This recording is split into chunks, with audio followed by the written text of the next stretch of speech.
Assalamualaikum warahmatullahi wabarakatuh.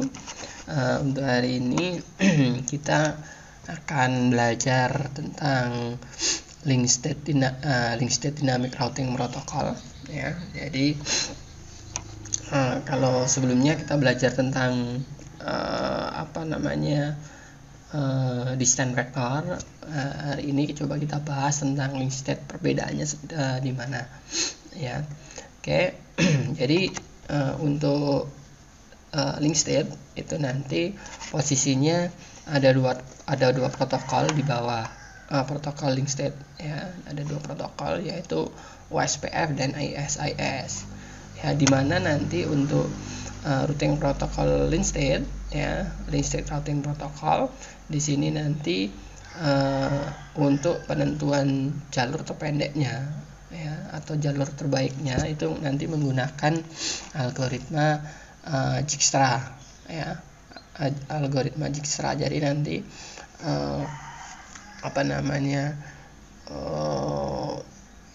jalur terbaiknya itu nanti berdasarkan cost atau biaya yang dilalui dari setiap dari data yang dikirim sampai ke tujuan, seperti itu. Ya, jadi di sini nanti ada dua routing protokol yang ada di sana, yaitu OSPF, Open Source Patch First, kemudian ada ISIS, ada dua ini, ya. Oke. Kemudian untuk Dijkstra, ya, untuk cara kerjanya Dijkstra itu nanti seperti ini. Jadi di dalam algoritma Dijkstra atau SPF, ya, atau Source Patch First, itu nanti dia melakukan kalkulasi, ya, cost setiap link yang ada dari sumber, dari data yang dikirim ke data tujuan. Jadi nanti dia costnya berapa, misalkan, ya, misalkan adalah dari R1 itu dia akan melakukan pengiriman data ke network yang ada di R4. Posisinya di sini ada dua jalur yang bisa ditempuh, yaitu jalur yang melewati R3, ya, kemudian R4, ataukah R1 langsung ke R4. Nah, di sini nanti jalur yang dipilih adalah dari algoritma Dijkstra itu adalah menjumlahkan seluruh total, ya, total cost atau biaya yang dilewati. Misalkan kalau lewat R3 berarti nanti 5 plus 10 plus 2 sampai di sini, berarti ada totalnya ada 17, ya. Totalnya ada 17. Kalau dia lewat langsung R4 itu ada 20 tambah 2 berarti 22. Lah, di mana nanti Dijkstra akan memilih cost yang paling rendah, itu adalah di sini. Berarti dia nanti ketika dari R1 itu mau ngirim data ke network yang ada di R4, itu pasti nanti lewatnya ada R3, R4, kemudian sampai di sini, ya. Di Dijkstra itu nanti dia akan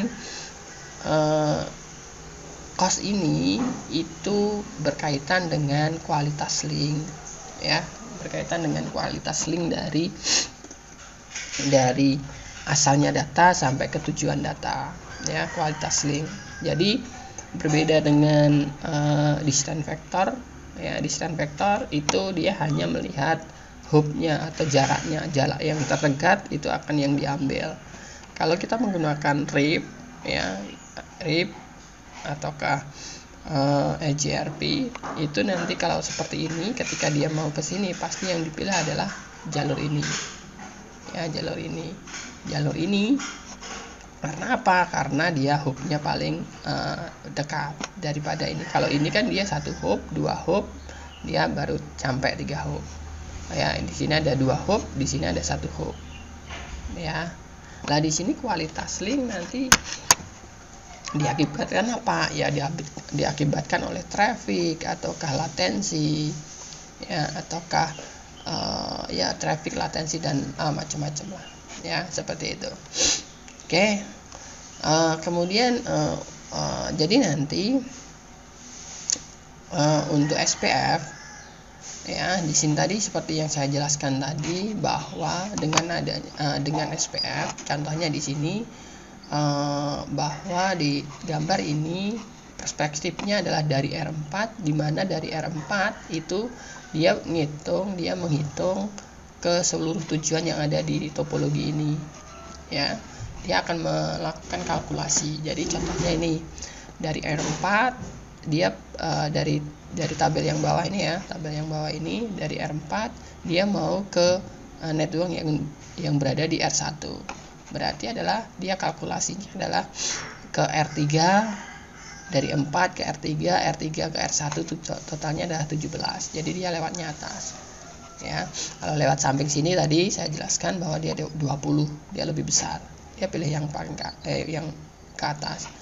Kemudian R2, ketika dia mau ke R2 di sini, R2 dia ada 2 jalur, dia lewat R1 ataukah dia lewat R5 ataukah dia lewat R3.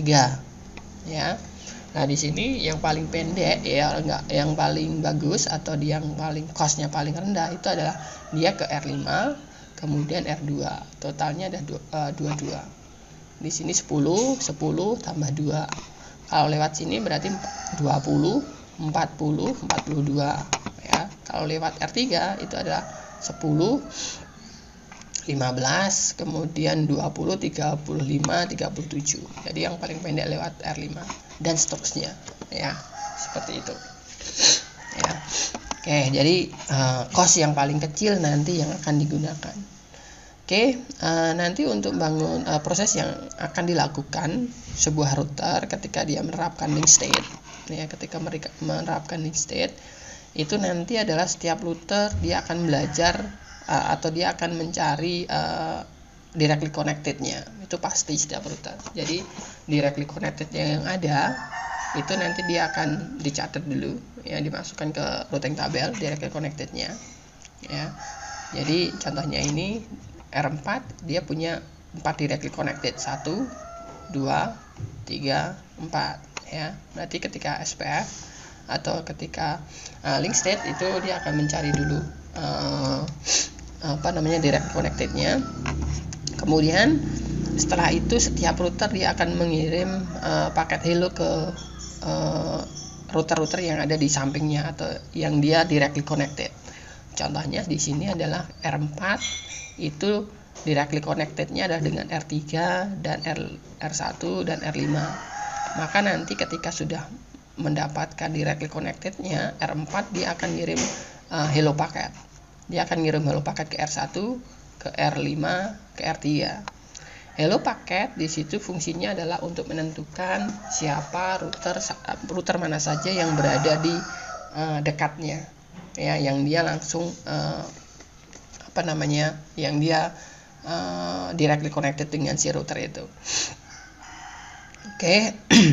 Kemudian setelah dia mendapatkan neckboard-nya atau tetangganya, maka setiap router akan membuat paket LSP ya, akan membuat paket LSP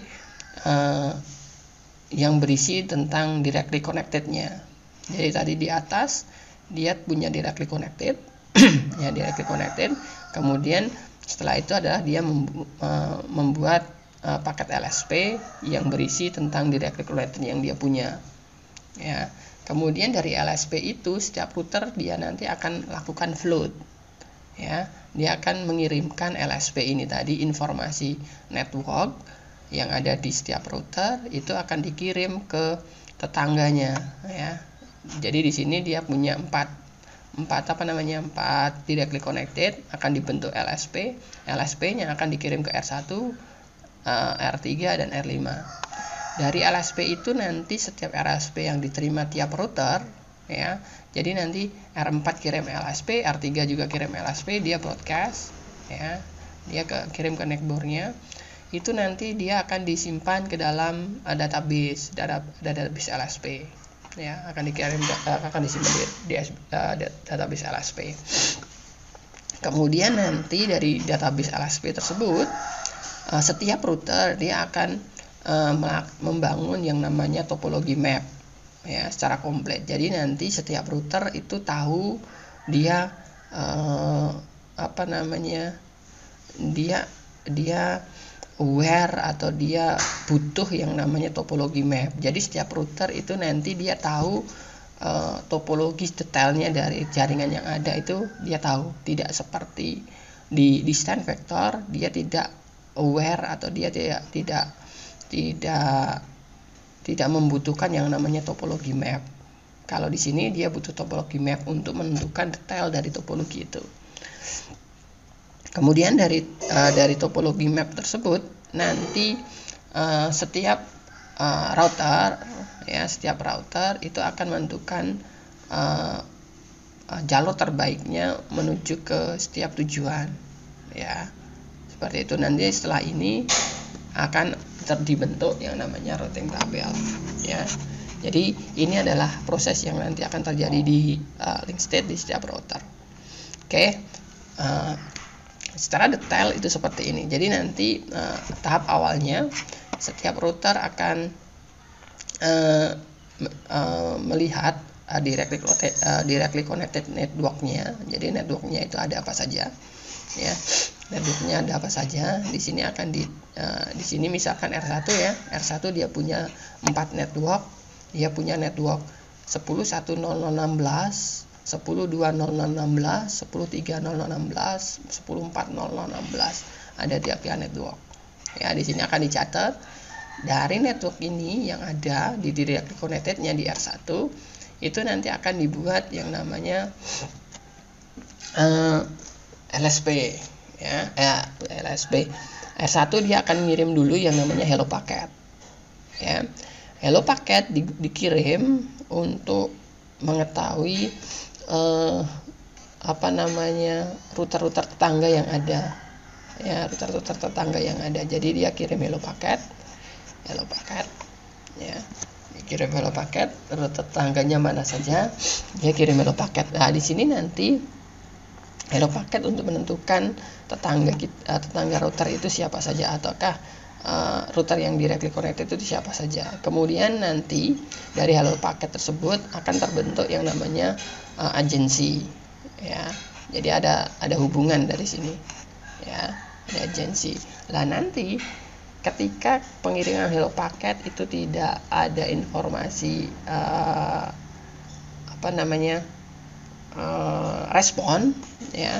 Jadi apabila dia R1 ngirim hello packet ke R2 ternyata tidak ada respon, ya, ataukah tidak ada respon ataukah tidak ada pengiriman hello packet lagi, maka dianggap adalah network tersebut ataukah router tersebut itu unreachable. Jadi ini kan ngirim hello packet, ini juga ngirim hello packet, saling ngirim hello packet. Jadi ketika tidak ada pengiriman hello packet lagi, berarti dianggap unreachable, ya, seperti itu.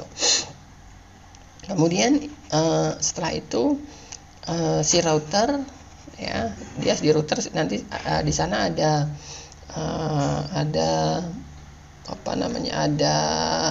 tabel neckbore-nya atau tabel tetangganya. Kemudian setelah dia tahu tabel tetangga neckbore, ya, router yang directly connected, baru nanti si router ini dia akan kirim yang namanya LSP, ya, link state packet LSP. Lah di LSP ini nanti akan berisi tentang network dan cost yang dimiliki oleh router ini. Berarti di sini R1 LSP yang dibangun adalah bahwa LSP itu berisi tentang network, ya, networknya, kemudian cost-nya. Jadi di sini LSP-nya adalah R1 dia punya directly connected Ethernet network, ya, kemudian networknya adalah ini 10.1.0.0.16 di mana cost-nya 2. Kemudian LSP selanjutnya adalah R1 dia punya point to point R1 ke R2 di mana dia komunikasinya point to point dengan serial port, ya, point to point, di mana networknya adalah 10.2.16, cost-nya 20, yang ini, ya. Yang ini cost-nya 20. Kemudian R1 dan R3, ya, point to point R1 dengan R3, ya, dia point to point sifatnya. Kemudian networknya adalah 10.3.0.16 ini, cost-nya adalah 5. Kemudian yang terakhir adalah R1, dia ada point to point ke R4 yang ini, dimana dia point to point network, dimana costnya adalah networknya ada 10.4.0.016, costnya adalah 20, dia ke sini. Nah ini adalah di dalam bentuk LSP, nanti akan dikirim ke R2, R3, R4. LSP-nya itu di float. Jadi seperti ini. Jadi nanti LSP dia akan dikirim ke R2, R3, R4. Kemudian R2, R3, R4 dia juga akan mengirimkan yang lain. Ya. Pengiriman LSP ini tidak hanya terjadi di R1 tetapi juga di R2. R2 juga dia akan ngirim LSP yang diinformasi dari LSP R2 ke R1 ke R5. Kemudian LSP itu akan di float. Ya. LSP itu akan dikirim ke seluruh jaringan yang ada. Ya, jadi tadi misalkan ini tadi contohnya adalah kita sudut pandangnya di R1. Jadi R1 membuat LSP, dikirim, kemudian baru di broadcast oleh router-router yang lain. Ya. Oke, kemudian LSP ya. Nanti LSP dia akan dikirim ketika, jadi LSP itu tidak periodik, tidak seperti di distant vector. Kalau distant vector pengiriman informasi routing protokol itu itu dikirim secara periodik ya, periodik. Tapi di sini di LSP di link state itu pengiriman LSP itu adalah ketika sebuah router itu booting atau dia nyala itu baru, ataukah restart itu nanti akan dikirim LSP, ataukah nanti ketika ada perubahan topologi. Misalkan ternyata di sini down, di sini misalkan putus kabelnya gitu ya. Nah, nanti baru akan kirim LSP lagi. Ya, jadi tidak periodik. Jadi LSP akan dikirim sesuai dengan kebutuhan. Kemudian nanti di LSP ini yang dikirim itu nanti akan ada yang namanya sequence number atau nomor urut lah ya, ada nomor urut. Jadi misalkan ini tadi pertama kali kirim LSP-nya nomor 1. Ketika misalkan jalur R1 dengan R4 itu down, maka ngirim lagi LSP-nya nomor urutnya 2. Fungsinya untuk apa?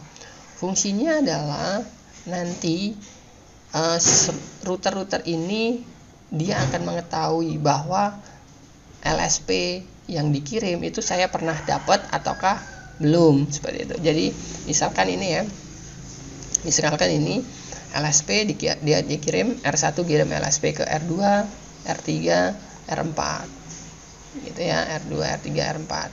Kemudian LSP-nya ini adalah sequence-nya 1, nomor urutnya 1. Dia ngirim ke R berapa ini tadi? R3. R1 ngirim R3, R1 ngirim ke R4.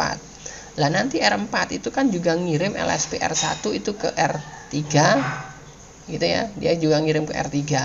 Lah di sini nanti R3 akan ngecek, oh ini kok dari R4 itu ada LSP nomornya 1. Oh, saya pernah dapat LSP nomor 1, tidak saya gunakan. Karena saya sudah pernah dapat LSP nomor 1 dari R1. Itu intinya. Kenapa harus di sequence numbernya. Jadi untuk membedakan apakah LSP yang saya dapat itu pernah saya dapat. Ya, itu. Oke. Kemudian nanti dari LSP yang didapat, LSP yang didapat nanti akan dibentuk yang namanya link state database. Jadi nanti akan ada link state database seperti ini. Jadi dari R1 cost-nya berapa dan seterusnya, ada link state database dengan cost, network dan seterusnya. Ya, ada link state database. Nah, dari link state database ini nanti akan dibuat yang namanya SPF3 atau topologi map. Ya.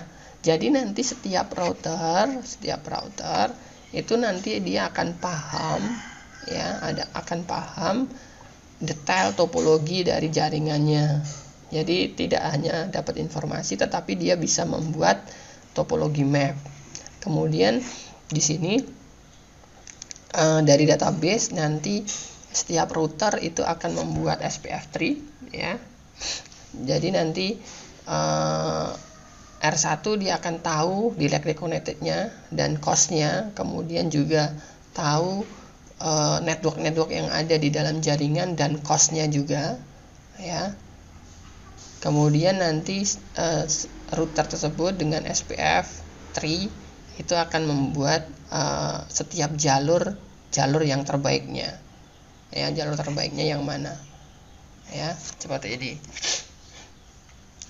Jadi nanti pembuatan ini, ya, dari proses awal sampai proses akhir itu nanti setiap router akan melakukan sendiri-sendiri.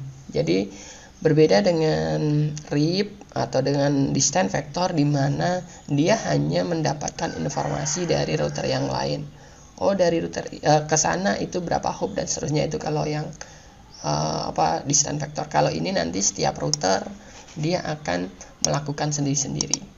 Ya, akan membentuk topologi map, kemudian menghitung cost-nya itu nanti mandiri, ya, seperti itu.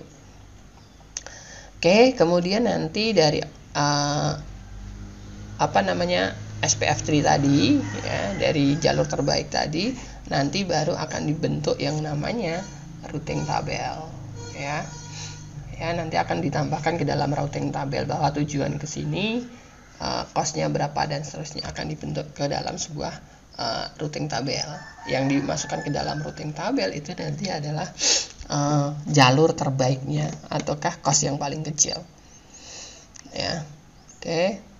Kemudian di sini keuntungan kita menggunakan protokol link state, ya, keuntungannya adalah setiap router dia nanti akan mengetahui topologi map secara mandiri, ya. Kemudian cost biaya yang diperlukan, ya, dari setiap link yang ada. Jadi nanti setiap router itu tahu detail topologi map, cost, dan dia menghitung sendiri-sendiri.